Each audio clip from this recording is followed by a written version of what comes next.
eu tinha muito problema com aceitação. As pessoas me veem, né, no Instagram e às vezes ficam falando que eu sou muito empoderada, que eu sou muito segura de mim, mas a verdade é que isso foi construído, né, de acordo com muita lasqueira na minha vida.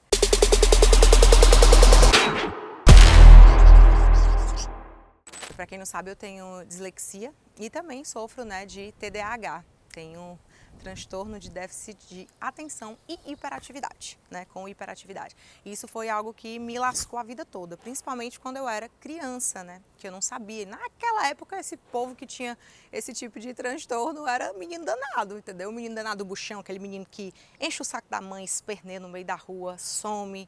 Eu era essa pessoa, gente, eu era apavorada, apavorada. Coitada da minha mãe. Mas quando eu fui crescendo, né, eu percebi que isso ia ficando cada vez pior. Porque além da pessoa não parar quieta, minha cabeça parecia que eu não conseguia controlar todos os meus pensamentos, eu não conseguia controlar as minhas ideias. E me fazia sofrer demais, porque tinha dia que eu queria realmente dormir e não acordar, porque eu não queria ouvir as 500 Patrícias que existiam na minha cabeça. E além de tudo isso, ainda ter dificuldade para escrever, para prestar atenção, era muito complicado. O pessoal me chamava de burra. Quando eu ia apresentar trabalho no colégio, ninguém queria fazer trabalho comigo. Principalmente porque se eu escrevesse na cartolina, eu escrevia errado alguma coisa. Então, a zoação e o bullying era certo. As pessoas realmente metiam a chibata em mim, meu amigo. Olha, eu vou lhe dizer, eu aprendi. Ninguém queria fazer nada junto comigo porque eu era burra, né, na cabeça deles. Só que isso foi algo que acabou forjando um pouco muitas coisas que eu desenvolvi, né, hoje. Isso me forçou a desenvolver outras habilidades. E eu comecei a perceber que não ia mudar. Eu ia continuar tendo dificuldade de aprendizado, eu ia continuar tendo dificuldade de escrita. Só que eu percebia que eu era muito esperta. Por ser hiperativa, eu conseguia prestar atenção em muitas coisas ao mesmo tempo, fazer, inclusive, muitas coisas ao mesmo tempo, ou apenas uma muito bem feita por causa do hiperfoco. E eu comecei a perceber que eu precisava desenvolver novas habilidades. E foi aí que eu comecei a desenvolver muito a minha comunicação. Como eu não conseguia escrever, né, bem, eu precisava me comunicar bem. Então, apesar de, na sala de aula, eu ser aquela pessoa que não era boa escrevendo, minha irmã, eu era boa apresentando trabalho na frente dos outros. E uma coisa que eu nunca esqueço é que os professores que mais marcaram a minha vida eram os professores que contavam histórias para mim e faziam com que eu aprendesse, né, com analogias, com ilustrações. O visual era muito importante. A minha imaginação sempre foi muito doida. E eu aplico muito hoje isso com as minhas alunas, né? Eu trago muitas analogias, eu conto muitas histórias. Eu acredito que o sistema educacional brasileiro vai ter que mudar, né? Porque ele é um lixo. É um lixo. As pessoas não entendem que nem sempre estudar é aprender, né? E você tem que facilitar o aprendizado dessa galera de acordo com os dons, talentos, habilidades, enfim. E aí, quando eu entrei no vestibular, na época do vestibular, lá mudei de colégio, repeti de ano, minha irmã, ou seja, me lasquei porque levei, foi uma chibatada do meu pai apavorado, meus pais muito simples, né? Eu nunca vim de uma família rica, pelo contrário, meu pai é filho de agricultor, minha mãe também, tudo lascado, todo mundo lascado, né? Mas meu pai sempre prezou pela minha educação e por insistir, né, em me colocar em ambientes que eu pudesse ter oportunidade que ele não teve. Então ele sempre buscou tentar pagar colégios melhores, não colégios públicos e etc. E era muito engraçado, porque ele queria que eu me formasse, que eu fosse doutora. E ele dizia para mim que isso era impossível, que cada ano que passava eu repetia, passava a questão da recuperação. Gente, eu era a rainha da nota vermelha. Você sabe por que o meu branding tem vermelho? É por causa do meu boletim. Ele lembra totalmente o meu boletim. E isso lembra, sabe o que para mim, minha irmã? Que ele não me definiu a vida inteira. Porque naquela época, né? Naquela época, eu só tirava nota vermelha, eu não conseguia. Principalmente se tivesse que escrever. Eu tinha dificuldade. E o meu pai dizia que eu não ia dar pra nada, que era muito triste o fato de eu ser uma menina com a oportunidade dele se lascar de trabalhar e eu não consegui passar de ano direito. E foi aí que eu comecei a criar essa crença na minha cabeça de que eu não ia dar pra nada, né? Eu comecei a aceitar coisas medianas, tudo que vinha servia. Isso foi refletido nos meus relacionamentos, nas minhas amizades. Eu sempre fui a pessoa que queria ser aceita, eu sempre fui a pessoa que queria dar sempre o máximo de mim para todo mundo me aceitar. Eu aceitava qualquer bosta, na verdade é essa. É que eu não me amava o suficiente porque eu fui criada, né, com esse padrão. Isso foi programado na minha cabeça de que eu era incapaz, de que eu tinha... O que fosse médio para mim estava bom. Até que um dia eu comecei a perceber que eu não precisava aceitar esse tipo de definição e que eu não queria. Eu decidi que eu ia aprender a me virar. Eu entendia que eu não ia conseguir me formar na época, porque eu não ia conseguir finalizar um curso inteiro, porque eu não tinha condição. Apesar de entender e aprender as coisas, eu não conseguia provar em uma prova que eu aprendi. E aí eu disse, eu tenho que arrumar um jeito. Foi aí que eu comecei a empreender, né? Me virei, né? Com 17 para 18 anos eu comecei a fotografar, eu comecei a vender lingerie, calcinha, sutiã. Eu vendia tudo na minha frente, sempre fui ganhadora de dinheiro, sempre fui uma atravessadora. Então, tudo que eu via que tinha uma oportunidade ali de eu estar ganhando, eu estava fazendo. Eu não precisava tanto mais, né, ficar perturbando meu pai e minha mãe. E aí, quando eu fiz 18 anos, eu comecei a trabalhar em uma agência, CLT, e foi quando eu fui apresentada ao marketing. E ao mesmo tempo, eu consegui entrar na faculdade, fiz nutrição. Só que não passei em medicina, né, minha irmã? Entrei nos classificados de uma particular, pela misericórdia do Senhor Jesus, me botaram lá numa particular lá de nutrição. E meu pai queria que eu fizesse, porque era da área da saúde, ele queria me ver médica de jaleco, e eu odiava. Mas eu queria cumprir aquilo que ele tinha idealizado para mim. E até que, mesmo assim, eu continuei trabalhando com marketing, porque eu queria trabalhar, eu queria crescer e ganhar dinheiro. E eu começava a ver as pessoas ganhando muito dinheiro dentro da agência que eu trabalhava, porque elas vendiam. E elas vendiam coisas que eu não conhecia. E tudo que eu não conhecia, eu queria, né, aprender sobre, porque eu sempre soube de uma coisa, minha irmã, que eu não queria ser pobre. Eu não queria ser pobre. O que aconteceu? Conheci uma pessoa que era minha superior, ela era comercial zona fodona.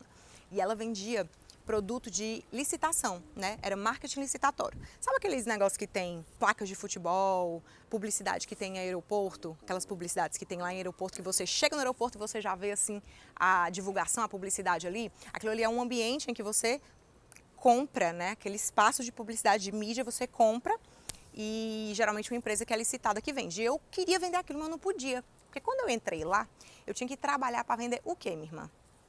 Produto de panfletagem, produto barato. Mas eu queria ganhar dinheiro e eu via que as pessoas que vendiam isso, que era 40 mil reais por mês, 30 mil reais por mês, elas ganhavam dinheiro.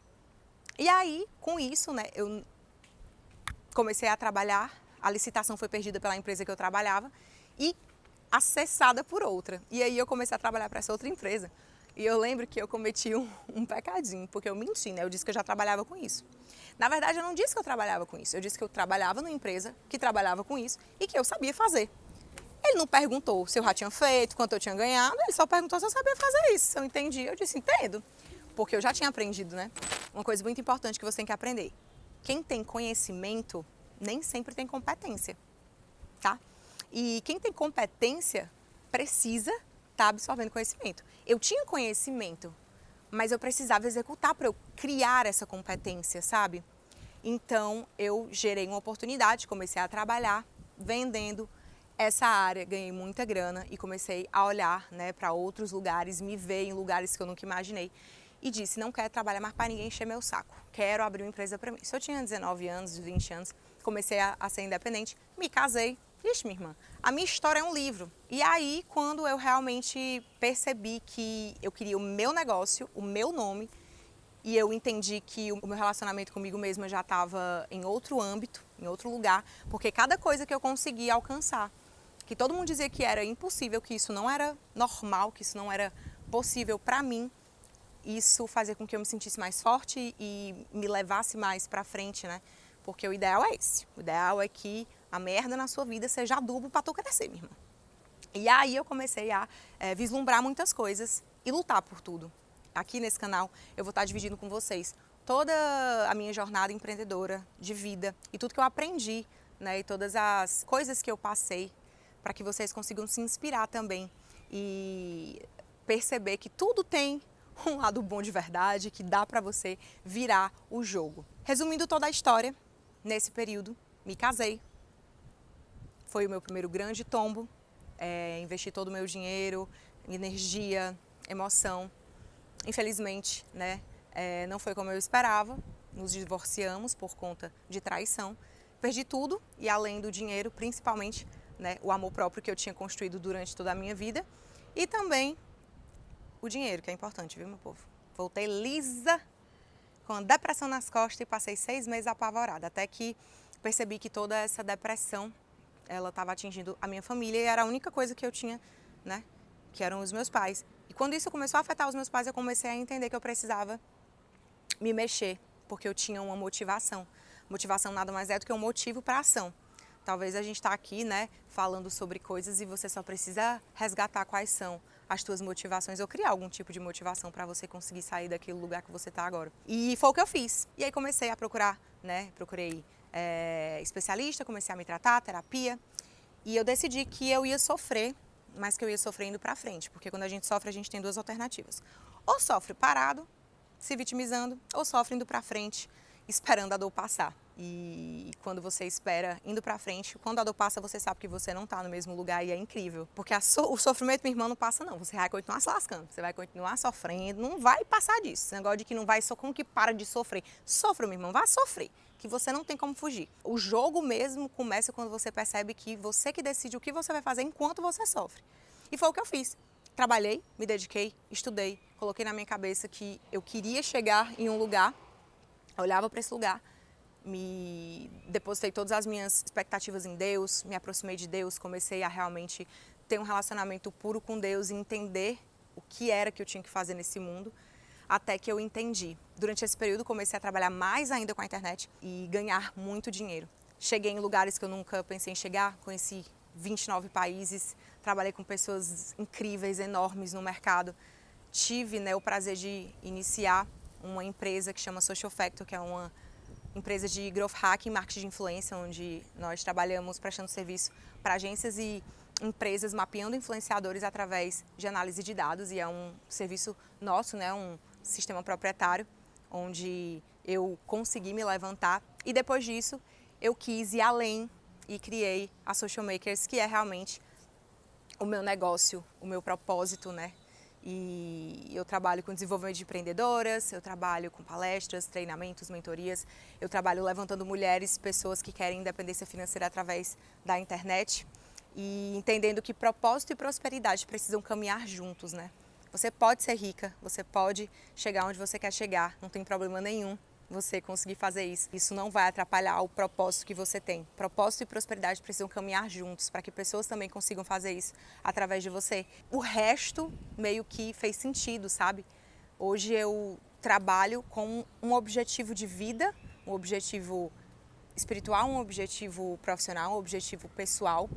E eu tenho certeza que o poder, né, da experiência, o poder da história é muito importante. É por isso que eu falo tanto sobre o comportamento, sobre a importância de você contar histórias, porque foi desde o início, quando eu era criança, foi o que eu aprendi a fazer e o que eu faço muito bem e o que me trouxe até onde eu estou. Então, se você está aí reclamando da sua vida, saiba que eu sei que o seu problema não é melhor que o meu, pior não. Não tem probleminha e problemão. Existe o seu problema, o meu problema e nossa visão sobre cada coisa, tá? Então, eu sei que às vezes você vê a pessoa sofrendo por um motivo e acha tolo, besta, idiota. Mas, cara, se a dor não for tua, não chama de drama. Respeita, tenha empatia e entenda que não é sobre a dor, é sobre o que você faz enquanto sente a dor. E você vai conseguir passar por isso, só não precisa ficar se vitimizando o tempo todo, né? Vai contra a tua vontade. Porque se eu, minha irmã, que estava ali, lascada, não conseguia ler direito, não conseguia falar direito, não conseguia ficar quieta, tinha que estar à base de remédio o tempo inteiro. Se eu conseguir contar, né, de escrever a minha própria história, e não a história que estavam dizendo que eu iria escrever, se eu conseguir hoje me tornar a pessoa que eu me tornei, e ainda vou me tornar muitas coisas, vocês ainda vão, ó, me ver muitos lugares altos, porque a minha intenção é trazer pessoas comigo para os lugares altos que eu tiver. Então, é isso. Essa é um pouquinho da minha história. Eu acho que é importante você conhecer um pouco dela e entender que a sua história, ela realmente importa. E com certeza é a sua maior narrativa e o maior diferencial que você vai ter, porque é através da sua história que você consegue inspirar pelo exemplo. Porque você só consegue inspirar pelo exemplo quando você passa por algo e não quando você replica algo que o outro falou. E espero que você esteja aqui comigo sempre, que essa mensagem, né, possa ter inspirado você também. Um cheiro, um queijo, um caminhão com caranguejo, se inscreve no canal e é isso, meu povo, um cheiro.